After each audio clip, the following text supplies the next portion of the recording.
Okay, go ahead. Namo Fundamental Teacher Shakyamuni Buddha. Namo Fundamental Teacher Shakyamuni Buddha. Namo Fundamental Teacher Shakyamuni Buddha. The unsurpassed, deep, profound, subtle, wonderful Dharma, in 100,000 million eons, is difficult to encounter. Now that I have come to receive and hold it within my sight and hearing, I vow to fathom the thus come one's true and actual meaning. Okay, thank you.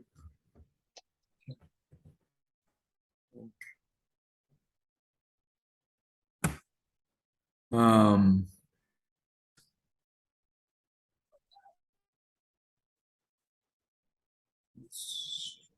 no, not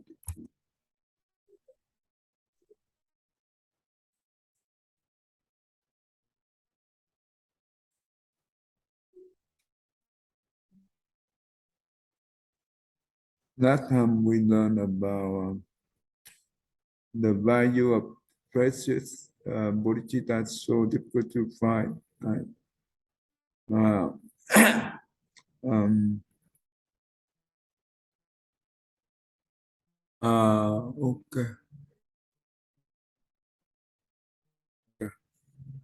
Let's read into this one more time.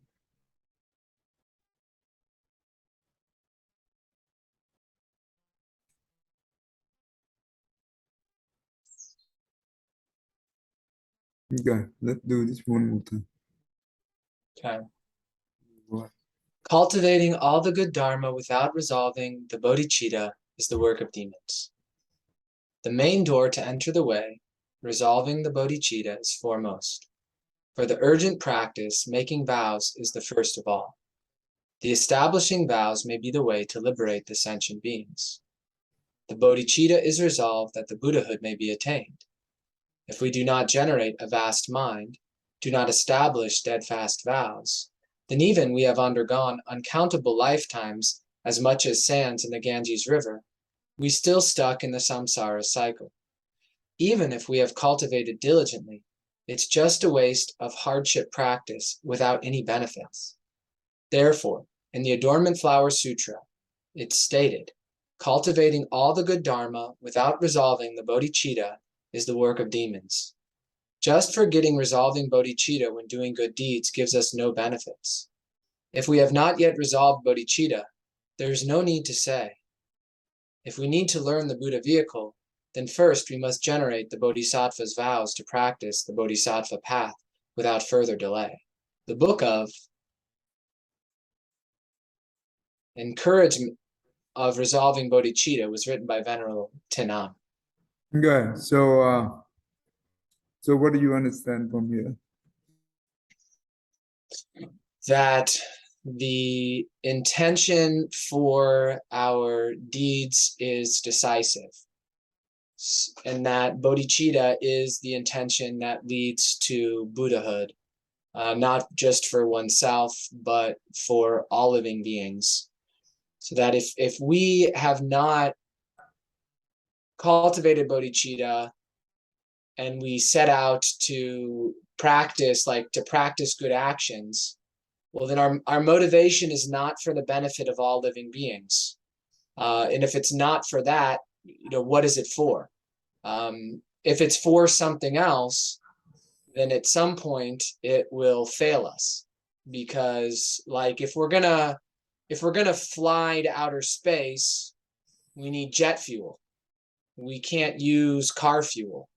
So if we're going to attain the Buddha way, we need bodhicitta. So if we use some other sort of motivation, some other sort of fuel, at some point it won't be sufficient for us to persist. Our motivation will dry up, and we would likely be tempted to just enjoy our blessings. And then when they run out, we would fall into suffering, more serious suffering again. Wow, you demonstrate very good in this meaning. So, but other religion, they're very good. Well, they also good to do the good deed, right? They're very good doing that. They have the whole organization, they have a whole hierarchy to do the good deed, right? It sounds good, right? So what's wrong? Well, again, the motivation for good deeds frequently is it's not pure. There are quite a few examples of some of the mega churches where they're bringing in like hundreds of millions of dollars, some maybe even into the billions, I don't know. And, after years of the church existing, it comes out that the pastor is, taking some sort of actions regularly that go directly against his teachings. So, and then also some will also tend to take a lot of the money for themselves. They'll live very lavish lives. So they're getting donations from people in the name of generosity, but they're misusing it. They may still be doing good deeds, but they haven't purified their minds, and so they're doing them in a selfish way. So I think that's bodhicitta is like the remedy for selfishness. So it can be about appearances. Someone can do good deeds because if the religion teaches one should do good deeds, then they're just concerned about looking good. So they do deeds for the sake of looking good, and they make sure other people see them. And so that really is just another way for someone to get what they want personally. So I think that's the problem, is the motivation can be shallow. So they have the wrong motive, right? But what about if they say that, well, I do this on behalf of my God, right? Not under the name of God, because I want to be born into the land of God, right? So that is good. Well, I think we could say relatively good, but I don't think we could say absolutely good because, again, when we juxtapose that to the teachings of the Buddha, it's more limited. Where it's say, I'm doing it for my God. Well, that's more subject to doubt and to difficulty because it doesn't go all the way down to the ground. If we fully grasp that the sufferings of others is just like ours, then we're doing it to alleviate their suffering because we empathize that we know what it feels like to suffer. We don't need to do it for a God. We're doing it for that other being that we see ourselves in. And then, if it's doing it to please that God in order to enter heaven, well, that's also a lower motivation because it's for a personal relief, and it's a relief that's ultimately temporary. So it's good in that there's worse things to do, of course, but if someone has access to the teachings of the Buddha, to choose that approach over the cultivation of bodhicitta, I think that would be a mistake if they have that opportunity. But if in the Buddhism, if we want to please the Buddha, okay, I do this because I want to make the Buddha happy. Yeah, I think that's an expedient means that we can climb that ladder where we start that way, where we see the Buddha kind of like a parental figure in that manner. But then eventually, I think what the Buddha's intentions were is that that every living being be undistinguished from the Buddha, that every living being enjoy the same wisdom and omniscience and freedom, that nobody is meant to be like just below the Buddha and they're just doing things because the Buddha, that they realize their own Buddha nature and they take actions out of clear seeing, out of understanding the nature of things and acting accordingly. So if we so what is the how do we repay the Buddha? kind of compassion. I think we see that example in like Earth Store Bodhisattva. So Earth Store Bodhisattva, his great gratitude for the work that the Buddha did, created these vows to liberate living beings, and would, in the Earth Store Sutra talks about how his wish is that the Buddha isn't stressed, basically, that the Buddha can rest knowing that Earth Store Bodhisattva will take care of these beings in the hell realms. Oh, wow. So through basically manifesting bodhicitta, going beyond the initial stages into like fully embodying the bodhicitta. Wow. Okay, in Buddhism, we also have a saying that to serve living being is to serve the Buddha. If you want to serve the Buddha, you have to serve the living being. Because that is the same thing you serve the Buddha. Because living being is a future Buddha. So it's a very, very teaching, Bodhicitta. And but what is the good deed equal to the demon deed? Well, if good deeds are done selfishly, then that seed of selfishness will always be in the way of like true deep realization, because the deeds are hinging upon the mana's consciousness love for itself. So they're reinforcing that. And I know that the highest realm in the desire, the highest layer in the desire realm is inhabited by like Mara and these other beings that can control basically other people's power for their own pleasure.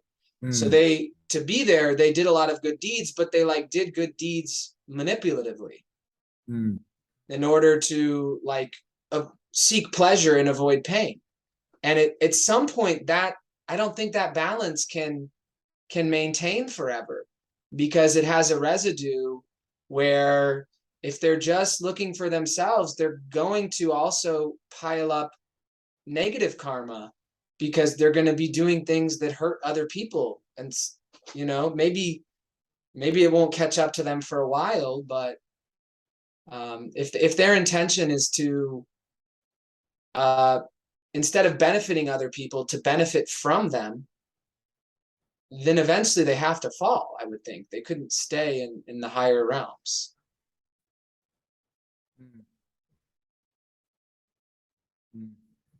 That's good. Okay.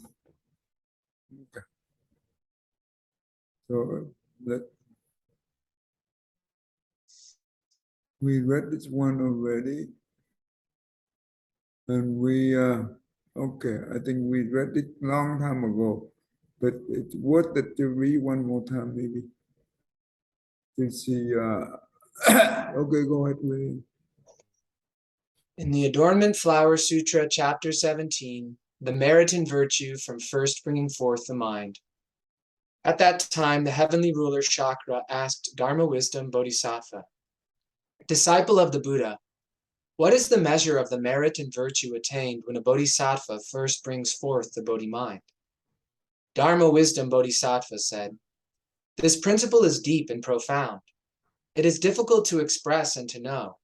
It is difficult to discriminate and difficult to believe and understand. It is difficult to be certified to it and difficult to practice. It is difficult to penetrate and difficult to consider. It is difficult to measure and difficult to enter. Although this is the case, I have received the Buddha's awesome spiritual power and will explain this for you. Disciple of the Buddha, suppose there is a person who uses all kinds of musical instruments to make offerings to all the living beings in Asamkaya,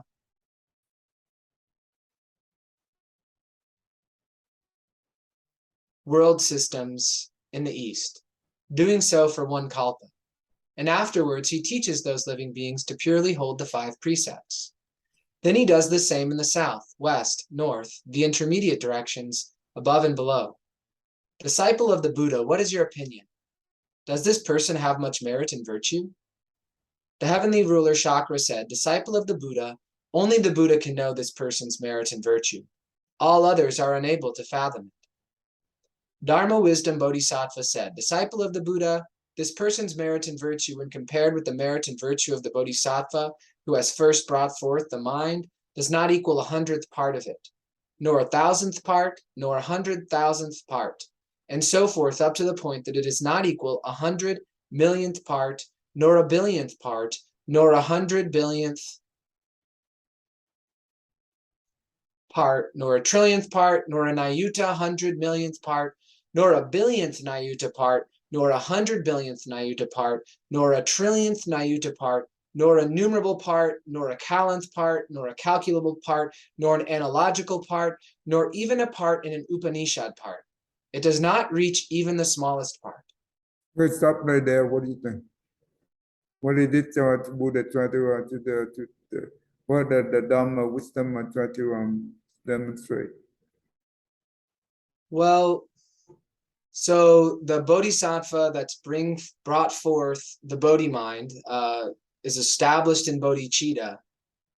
They will continually be engaging in actions for the benefit of other living beings without thought of self, without thought of the action, without thought of what's being given or what's being received, just as a natural expression coming from like their realization.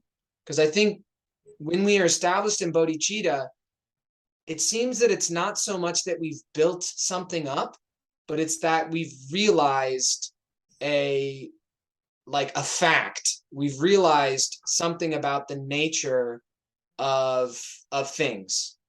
And so then it becomes this right action, this giving is a natural expression that arises out of clear seeing. So in their, all of their activities through all of their the time after they've, realized bodhicitta and established it, well, they're going to be doing all of these deeds, and these deeds aren't going to have an end, because there's not, like, bodhicitta doesn't have an end. So this, like, bodhicitta is like a seed for all of these virtuous actions that follow naturally, not out of, some like discipline that's having to be maintained, but it's like, seems like it's a natural expression. Whereas the previous example, where that person hasn't achieved the Bodhi mind, they're doing this action probably because they know that it's good, but then it's at some point it's going to be done. And if they haven't realized the Bodhi mind, their motivation for continued action could probably would dry up. So I think it's at the nature of the motivation that comes from bodhicitta, and that it is it's continually present. It doesn't run out. That it continues to motivate this way of being that doesn't just benefit the individual, but benefits others without diminishing the bodhisattva that practices it. Like, without them losing their energy or losing their motivation, because their motivation is helping living beings, and their joy is in liberating living beings, and that's never like that. It's not running out anytime soon. Living beings that are suffering, or in abundance.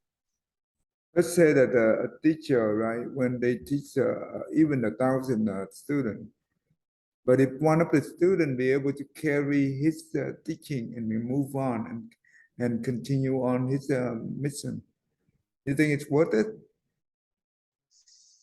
Yeah, I mean, what else would the teacher do? Right. The teacher can't control the students, but I think to give up would be the real loss.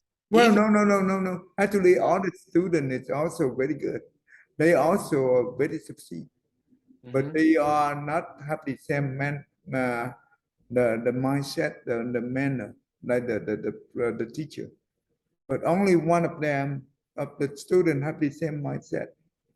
Don't you think it's worth it? Yeah. It's worth it, right? It's Yeah. worth it. Good. One we read this, and I will go deep into it, and you will see the very profound. And I will talk more into the Adornment Flower Sutra, and you will see the next section when we learn about the proof of the Bodhicitta. That means they produce some proof, right? And you will see what kind of proof you will see. All right.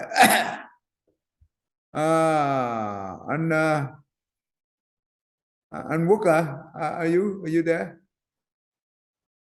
Yes, more for Thai. Okay. Do you want to read, or you okay? I'm okay. I'm okay. I'm passing. you okay with listen, right? Yes, yes. Okay, thank you, man. Okay, Thank you. William, go continue. Okay. Disciple of the Buddha, moreover, putting this analogy aside, suppose there is a person who uses all kinds of musical instruments to make offerings to all the living beings in the 10 Asamkhaya world systems in the 10 directions for 100 kalpas. And afterwards, he teaches those living beings to cultivate the 10 paths of good, making offerings in the same way for 1,000 kalpas. He then teaches them to dwell in the 4 jhanas. After passing through 100,000 kalpas, he teaches them to dwell in the 4 unlimited minds. Unlimited minds. Oh, Okay. Passing through 100 million kalpas, he teaches them to dwell in the 4 formless samadhis. Then after passing through 1 billion kalpas, he teaches them to dwell in the Srotapana fruit. Then after passing through 100 billion kalpas, he teaches them to dwell in the Sakritagamin fruit. Then after passing through 1 trillion kalpas, he teaches them to dwell in the Anagamin fruit. Then after passing through 100 Nayuta million kalpas, he teaches them to dwell in the Arhat fruit. Then after passing through 100,000 trillion kalpas, he teaches them to dwell in the path of a Pracheka Buddha. Disciple of the Buddha, what is your opinion? Isn't this person's merit and virtue a lot? The heavenly ruler said, Disciple of the Buddha, only the Buddha can know this person's merit and virtue. Dharma Wisdom Bodhisattva said, Disciple of the Buddha, this person's merit and virtue compared with the merit and virtue of the Bodhisattva who has first brought forth the mind does not come to 100th part, nor 1,000th part, nor 100,000th part, up to and including not 1 part in an Upanishad. good stuff right there. Now you will see, that means at the beginning, you will see the first one, they do the good deed, right? It's not much, but with 10 direction, but now increase, right? Help them to do the 10 good deed for 1,000 kappa, and help later on help them to attend the 4 chana, right? The 4 main meditation state, or even take them to do help them to attend that for take about maybe 1,000,000 kappa, something like that, right? And it's increase that kappa and help them to attend the unlimited mind, right? And move on to the first state of the 4 less samadhi, the formless samadhi, the 4 formless samadhi. You remember that? Yeah. In the formless, you have 4 samadhi. Yes. Okay. And with many, maybe 10,000 million kappa, something like that. And they keep going. Help them to attend the first state of Arahat, and keep going with many years more, and keep going to second state, third state, and fourth state of Arahat, and to Pasika Buddha. What do this teach us? Why it cannot compare to the initial, the Bodhisattva, just initial result of Bodhicitta? Haven't do anything yet. Well, the goal of the arhatship and Pratyeka Buddha is for their own liberation.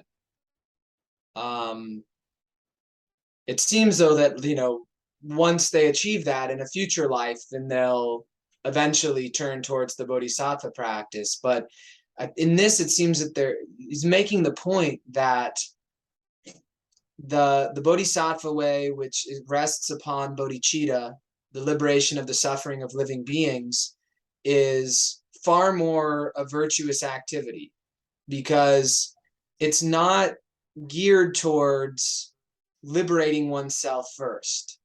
That one's liberation from suffering comes through weighing all suffering equally, others' suffering included, not just one's own.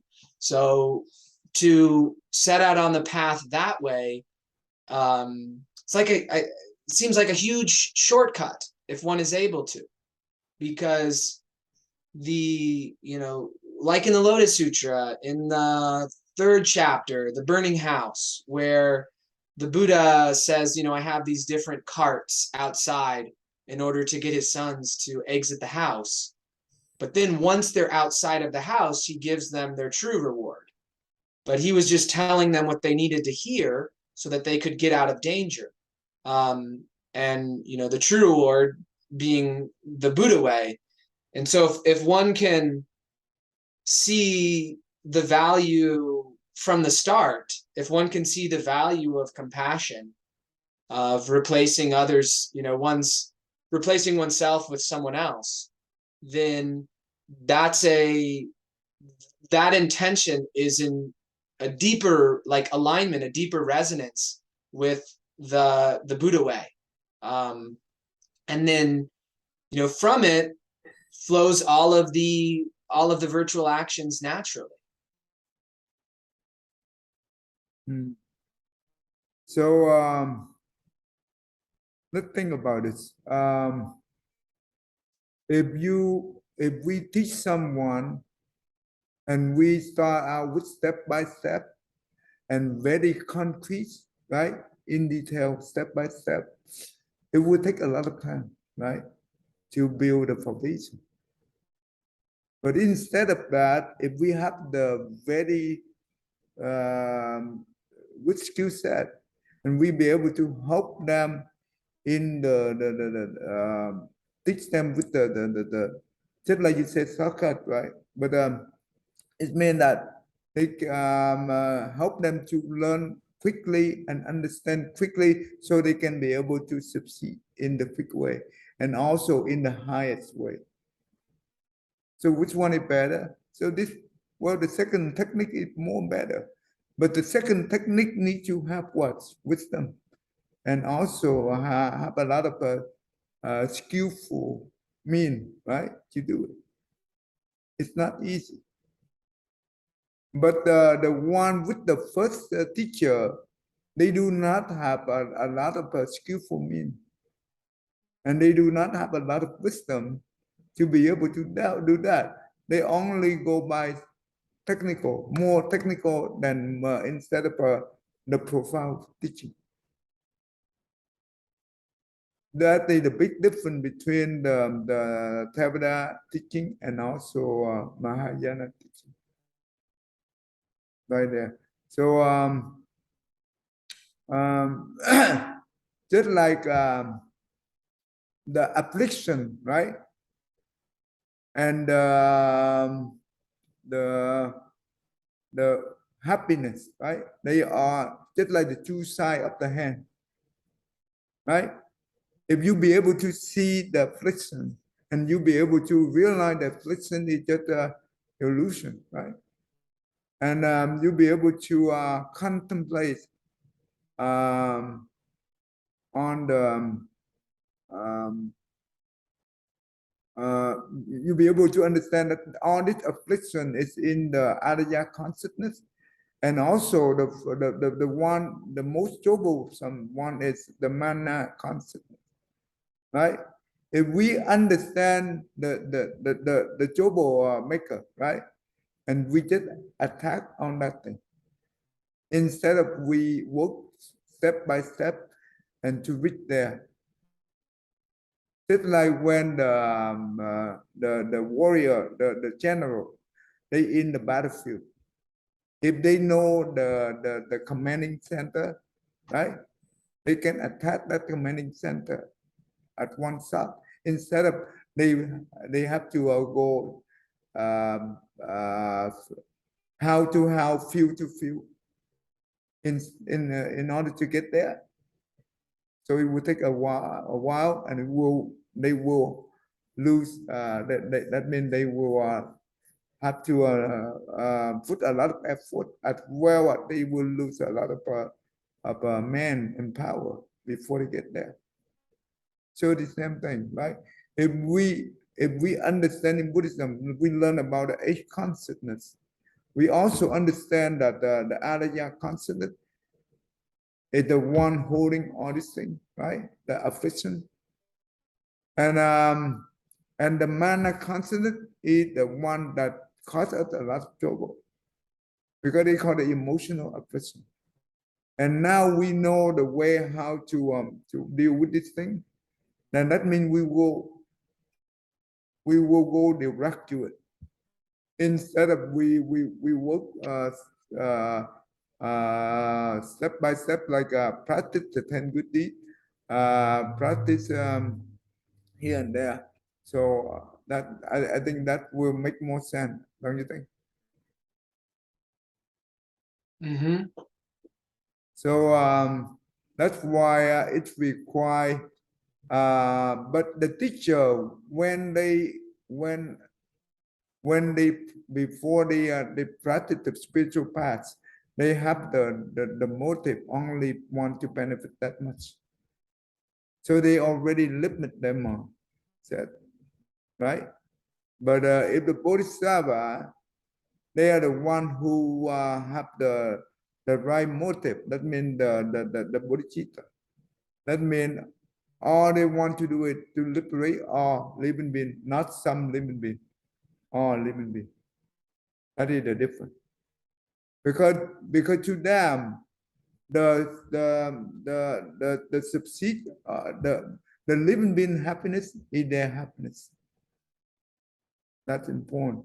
And therefore they will try all their best to help them, to help living beings to understand the Bodhicitta, just like they did, and to help them to how to practice the Bodhicitta, just like they did. That means you show them the direct practice instead of go around and around. This is important. That well, it took that many years, many kapas. If you take that many kapas, you could be able to succeed. You could be able to succeed a lot of benefit for the living being in the Bodhicitta way, compared to the other way. And even though all the one who be able to succeed, attend the Arahat or Pasika Buddha, well, when they attend that, they enter the Nirvana. They are no longer benefit to the living being. So that means how the teacher teaching, it only reach to that high, and it no longer continue on his teaching anymore. That means his teaching is no longer alive after that level. But the Bodhicitta, the Bodhisattva who teaching the Bodhicitta, that means they want all the living beings to become Buddha. And that Buddha continue on teaching all the living beings as well. Right? So that means the Bodhisattva who are be able to attend from this Bodhisattva, and they follow this his teaching, they be able to attend the Bodhicitta, and they be able to practice the Bodhisattva path. That means based on their own vow.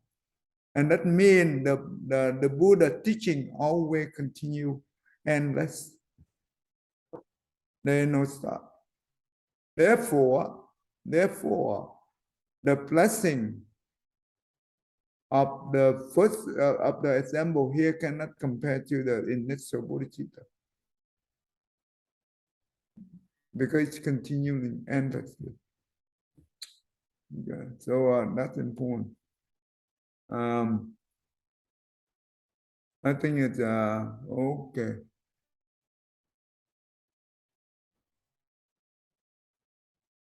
Did we stop right here? Yeah, why is this? Oh, you mean this?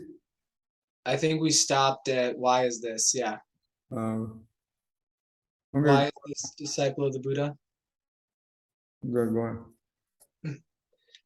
Why is this disciple of the Buddha?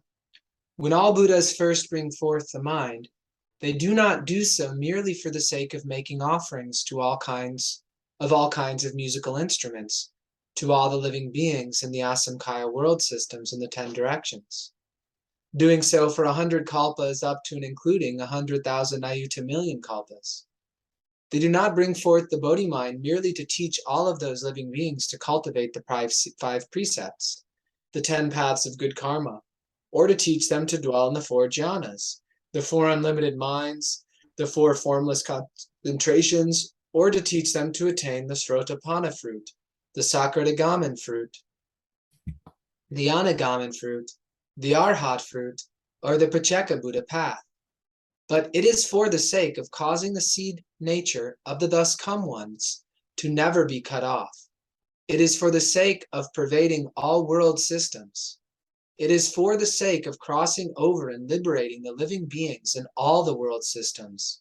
It is for the sake of totally knowing the coming into being and destruction of all world systems. It is for the sake of totally knowing the defilement and purity of living beings within all world systems.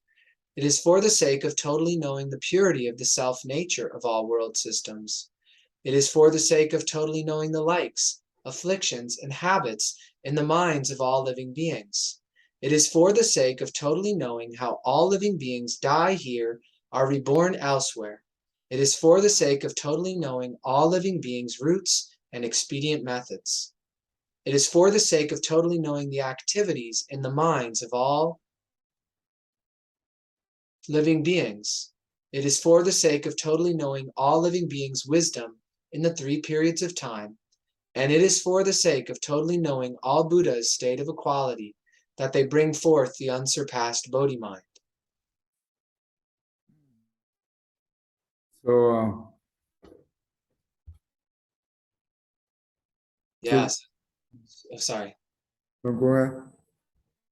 Yeah, so bodhicitta is a very broad intention and mind state. It's not limited because, this sort of all of the world systems. I mean, my understanding is that there's not a limit to the world systems, and that it's all, serves the knowing, the knowledge serves the pervading all those world systems with the Buddha way, with liberating all living beings, it's unfathomable, the breadth of that intention. Oh, this is a very beautiful teaching. Yeah. So that means the Bodhisattva, it's their intention is not only on the sun, those good deeds, right? So they not only teach them to be to do the 10 good deeds, to do all the 4 states of dhyana, the 4 formless of samadhi or whatever, even up to the Pasika Buddha, but they all want to liberate all the living beings in the all world system. They want to know all the living beings come and go, right? They want to purify all the living beings in all the world system. They want to purify the cell nature of all world system, and they want to know all the affliction and habit and in all the mind of all the beings, so they can be able to help them. They want to know all the people who die and be born, so they be able to understand it, so be able to help them. It is the sake of totally know all being root and experience method. So once you know the root, and you already also have the experience method, you'll be able to help them. This is the rock, right? It's vast. Um, um,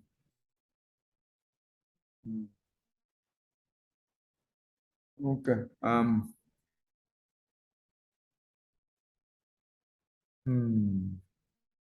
So the beautiful teaching of the Advanced Sutra, it say that all the Buddha and all the Buddha and all the Bodhisattva, they see that all the world system and also all the living being in this universe, they are illusion. But due to that, they do not abandon the living being. They do not abandon the Bodhisattva vow. They do not abandon the Bodhisattva path. Why was that? Do you know why? But the Arhat and the Pasika Buddha, they also saw that all the world system and all the living beings, they are illusion. They are not real. They have the same. They have the same view. But why the Buddha and Bodhisattva do not abandon the living being and abandon the Bodhisattva vow and the Bodhisattva path? Why was that? Yeah, I think that's really, there's probably a lot of profundity that's possible in answering that question. But I think in a simple way that the Bodhisattvas and the Buddhas, perhaps they recall when they were deluded. And in the state of delusion, it doesn't seem like an illusion. This suffering is, it's terrible. It hurts and it's painful. And it's out of compassion, knowing that other living beings have not achieved that view. So even though that their suffering is illusory, they recognize that, well, for the being that's suffering, they don't experience it as an illusion.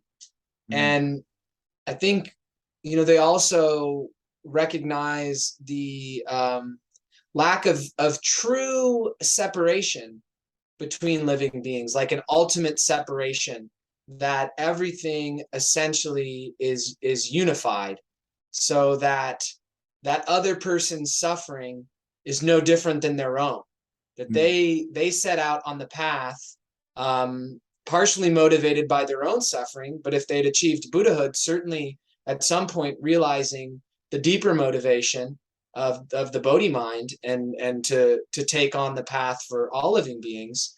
And so they've carried that vow, likely. If they've achieved Buddhahood, or if they're a Bodhisattva, they carry that vow because it's their core motivation.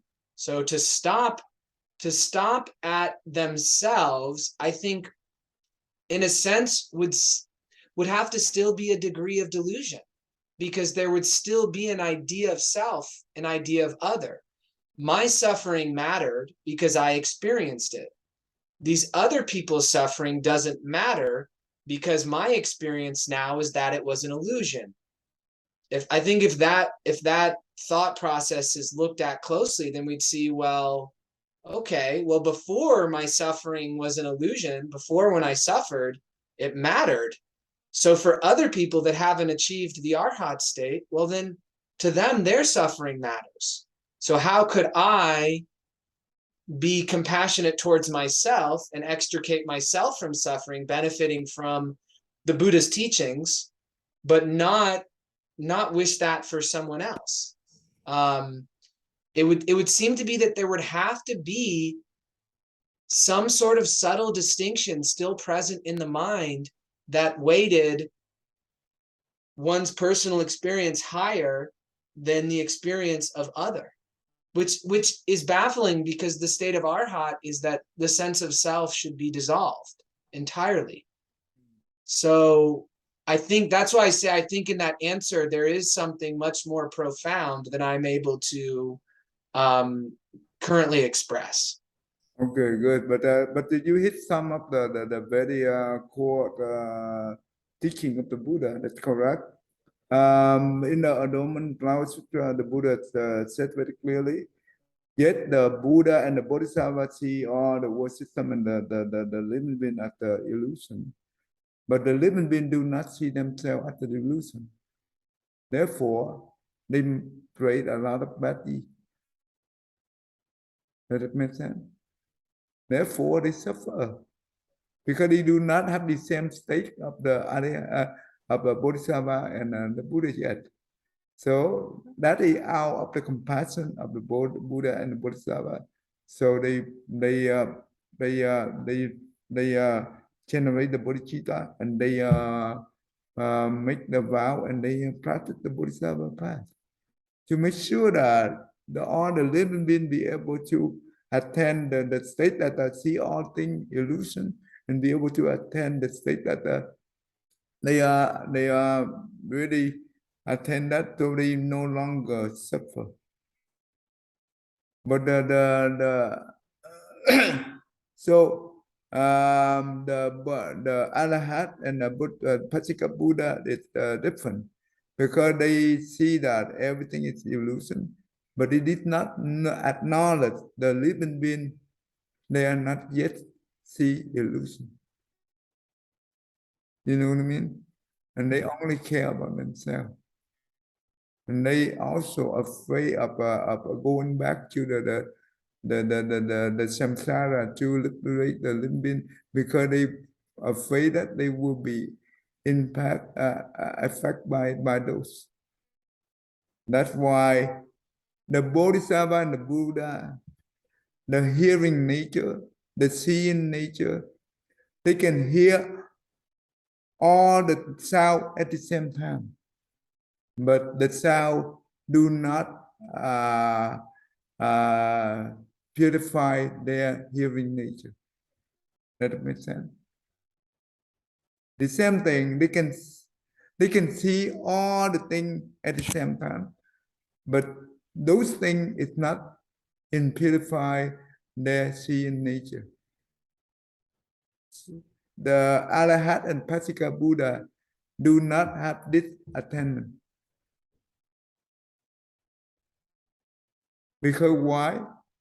You know why? Yeah, it seems that like in the way that it's that it needed to be taught for them was an idea of going from impurity to purity. And when we talk about seeing the nature, the seeing nature, like we call it the Buddha nature, that can't be pure or impure. It's not stained or pure. It doesn't begin or end. And when one is, seeing that clearly, then there's nothing to be afraid of because there's nothing to attach to. There's just, it can't be destroyed. It can't be harmed. Any form that appears can't threaten it when one sees that clearly. It's only when we identify with something which is temporary that we have some sort of fear. And I think we're, automatically identify with things that are temporary from the time we're kids, but so that in that state of the Arhat, it's not the full blossoming yet of the realization. It's like the flower is opening, but it hasn't fully unfolded. The reason is in the Arhat and the Pacceka Buddha, they do not believe we are all living beings have the Buddha nature. Because that teaching is only in the Mahayana Sutra, especially in the Dharma Flower Sutra and also in the great Nirvana Sutra. And in the great Nirvana Sutra, Buddha talk about this a lot. The Buddha said that all the living beings have the Buddha nature. And the Buddha nature is permanent. What does that mean? It's counter the impermanent concept, principle that the Buddha teach you, that the Arhat and the Pacceka Buddha in the past. Okay, and the Buddha nature is permanent and it never change. And due to that, that means the Buddha nature is the true self. So the true self is counter the teaching that the Buddha teach you, the Arhat and the Pacceka Buddha in the past, about the no self. Understand? This teaching is so important, so profound.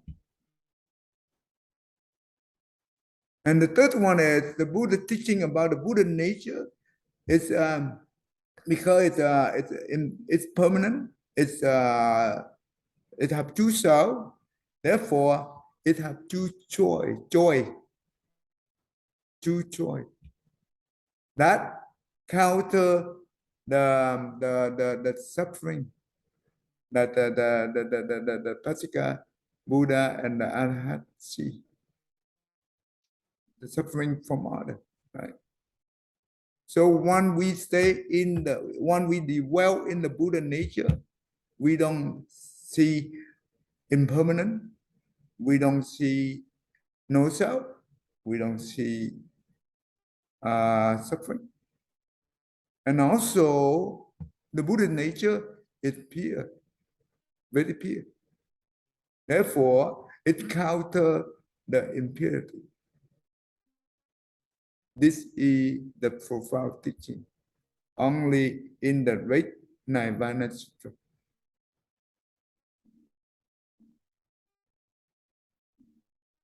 So at the day that Buddha entered, okay, I think we stop right here.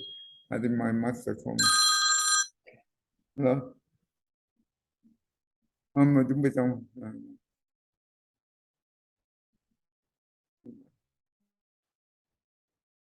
Okay.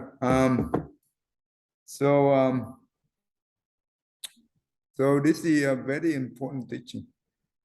Therefore, the one who dwell in the Buddha nature, they are the one who attend the Buddha, the Dharma body. That means nothing from outside can affect them. Okay. Therefore, they can be able to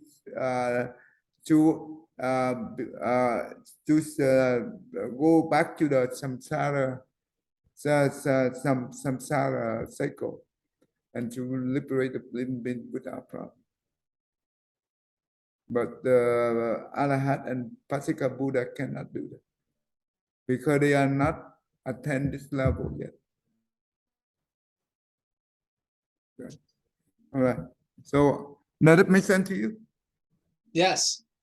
So this is in the Mahayana teaching. This is called the right view. The other thing will become the wrong view. Yeah. It's interesting how it seems like that view that, oh, there's no way that I could attain Buddhahood, in a sense is like humility, but perhaps it's taking humility, it's taking humility too far. That because it's an obstruction, the belief that that's impossible. But where it comes from is probably a place of like, I don't think myself to be great. The Buddha is great.